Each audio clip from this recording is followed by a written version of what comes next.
মানিকগঞ্জের দৌলতপুরে অবৈধ ড্রেজিং, প্রশাসনের নীরবতায় হুমকির মুখে জনবসতি। নিজস্ব প্রতিবেদক মানিকগঞ্জ। মানিকগঞ্জ জেলার দৌলতপুর উপজেলার যমুনা নদী থেকে অবৈধভাবে বালু উত্তোলনের ঘটনায় জনমনে চরম উদ্বেগ ও ক্ষোভ বিরাজ করছে। প্রশাসনের রহস্যজনক নীরবতা ও দুর্বল নজরদারির সুযোগে প্রভাবশালী একটি চক্র দিনের পর দিন জনবসতিপূর্ণ এলাকায় ড্রেজিং কার্যক্রম চালিয়ে যাচ্ছে বলে অভিযোগ উঠেছে।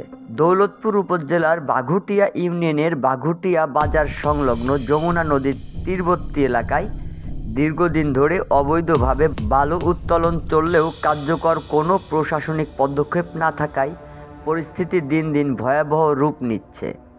এতে করে যমুনা পাড়ের কয়েক শতাধিক ঘরবাড়ি, ফসলি জমি ও গুরুত্বপূর্ণ স্থাপনা সরকারি নদী ভাঙ্গনের ঝুঁকিতে পড়েছে। সরেজমিনে অনুসন্ধানে জানা যায়, দৌলতপুর উপজেলার কথিত রাহাতপুর বালুমহল এর ইজারাদার মোস্তাফিজুর রহমান প্রিন্সের লোকজন ইজারাকৃত নির্ধারিত এলাকা ছেড়ে কয়েক কিলোমিটার দূরে বাঘুটিয়া বাজার ও ইউনিয়ন পরিষদের অদূরে ভারী যন্ত্রপাতি ব্যবহার করে অবৈধভাবে বালু উত্তোলন করছে। অভিযোগ রয়েছে, পেশাশক্তির প্রভাব খাটিয়ে জোরপূর্বক এই কার্যক্রম পরিচালনা করা হচ্ছে, ফলে স্থানীয়রা ভয়ে কোনো প্রতিবাদ করতে পারছে না। স্থানীয় বাসিন্দারা জানান, অবৈধ ড্রেজিংয়ের কারণে নদীর গতিপথ পরিবর্তনের আশঙ্কা দেখা দিয়েছে। ইতিমধ্যে নদী ভাঙ্গন তীব্র আকার ধারণ করলে পুরো বাঘুটিয়া বাজার এলাকা ও আশপাশের বসতবাড়ি যে কোনো সময় বিলীন হয়ে যেতে পারে বলে আশঙ্কা করছেন তারা। এর আগেও মুস্তাফিজুর রহমান প্রিন্সের বিরুদ্ধে অবৈধ বালু উত্তোলনের অভিযোগে ক্ষতিগ্রস্ত এলাকাবাসী মানববন্ধন সহ বিভিন্ন কর্মসূচি পালন করেন। ওইসব কর্মসূচি কাভার করতে গিয়ে একাধিক গণমাধ্যম কর্মী প্রিন্সেস বাহিনীর সন্ত্রাসী হামলার শিকার হয়েছেন বলেও অভিযোগ রয়েছে। পরবর্তীতে কয়েকটি জাতীয় দৈনিক পত্রিকায় ধারাবাহিক প্রতিবেদন প্রকাশিত হলে বিষয়টি জেলা প্রশাসনের নজরে আসে এবং তখন কয়েক দফা ভ্রাম্যমাণ আদালতও অভিযান পরিচালনা করা হয়।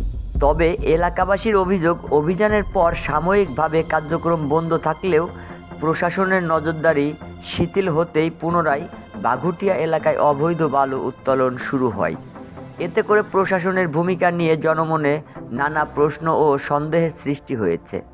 এ বিষয়ে মানিকগঞ্জের জেলা প্রশাসক নাজমুন আরা সুলতানার সঙ্গে অভিযোগ করা হলে তিনি গণমাধ্যমকে বলেন, অবৈধভাবে কোনো প্রকার বালু উত্তোলনের সুযোগ নেই।